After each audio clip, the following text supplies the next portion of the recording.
Hey guys, and welcome back to another video. Hopefully this one won't flop as hard because it's not another TikTok video. Today we are talking about the Steam Deck. I don't normally talk about tech on this channel, but it's something I'm very interested in, have been for a long time. I have this pretty nice PC set up right here that you can't see because of the way my tripod is facing. So the Steam Deck is basically a Nintendo Switch, but it runs Linux, so it can play Steam games, a few games that are Windows only through stuff like Wine. I don't know how well that would incorporate to a console though. Also some emulator stuff, which I mean could be fun if I can find one for a low enough price, which I'm gonna be honest, I doubt there are gonna be any ones that are lower than the current price for a few years, then I might pick one up. The current prices are about $400 for the 64GB version, $530 for the 256GB version, and $650 for the 512GB version. Now, the two best include a carrying case and some other crap, but that doesn't really matter. We're more talking about the main console and the features and stuff. So one of the biggest parts of this console that everyone's super excited for is how much it'll improve Linux gaming and bring stuff like Battle.net and Epic Games Store to have official support for most Linux hardware, which is, especially for me, a great thing, because I want to move over to Linux, but because I edit on Premiere Pro, I can't. I could just run it through Wine, but shut up because I don't want to pay for it. Now, based on Steam's past hardware launches with the Alienware Steam Machine, and I'm not actually sure what else they've done that's like as big as the Steam Deck, they've flopped. They flopped hard, possibly because they were only able to fit a dual-core i3 in there and a 2GB graphics card for $500, which back then, this was supposed to run like PC games, and even for 2015, that was low. Like even an Xbox One or PS4 could blast through that easily.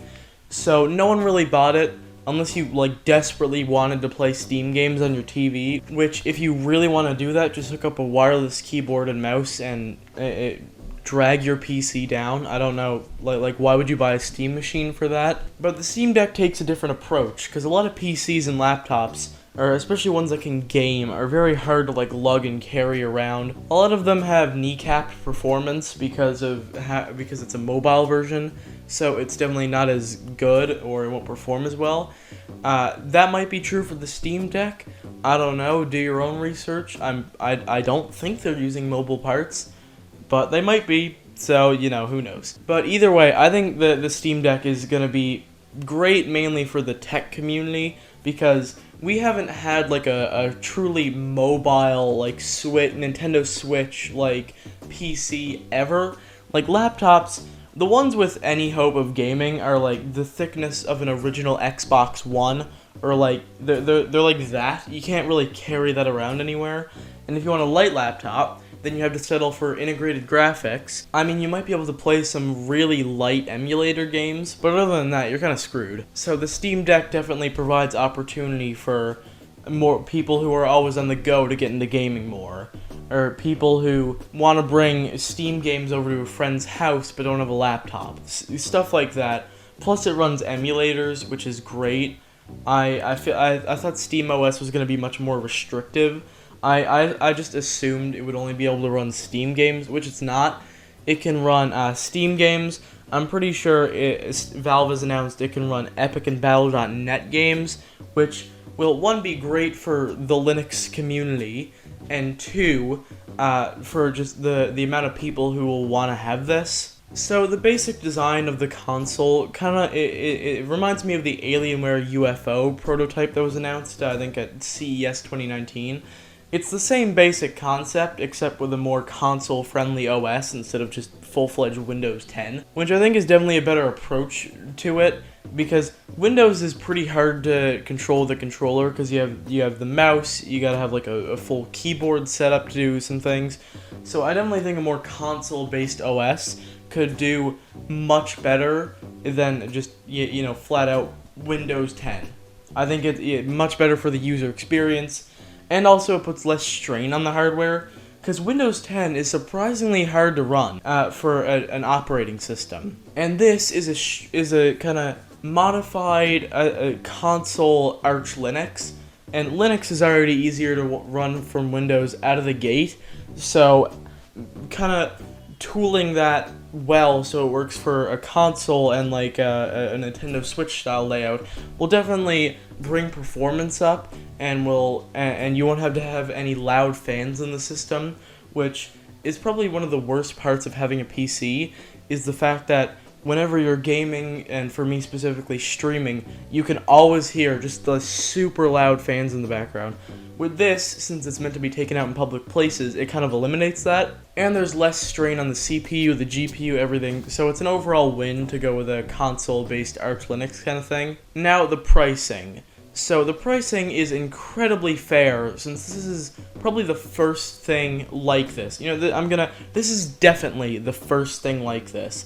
And for a base price of about $400, that's pretty fair. Plus it has microSD expandable storage if you really want to throw some more in there. But the price really has a lot of people shaken up. I'm not sure why. Honestly, I think it's a very fair price for the first time around of this mobile desktop hybrid kind of experience that no one's ever done or seen before. And this is something that I stole from Linus Tech Tips, but there are probably R&D teams from like Asus, Corsair, who have prototypes of this, but they either just weren't ready to release, or they didn't have the Steam integration that was required to do something like this, which is very important, because Steam is by far one of the biggest game providers. So you already had basically a whole library that every person who plays games on PC has Steam. Just full stop. It's the #1 game launcher.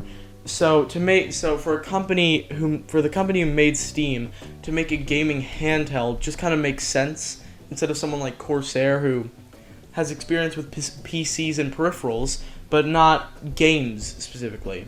Alright, that'll do it for my kind of detailed review of the Steam Deck. This will either come out tomorrow or the day I'm filming it, depends when I'm done editing. I'm gonna drag out the intro a bit so I get this video to 10 minutes, because my last 2 videos flopped hard. You can actually go follow my Twitch, twitch.tv/geeseslive. I stream, I used to stream once a month. I'm trying to get into streaming like once or twice a week.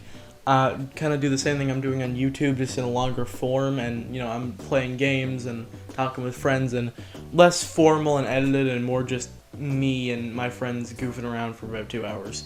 So if you want to see that, give me a follow on Twitch.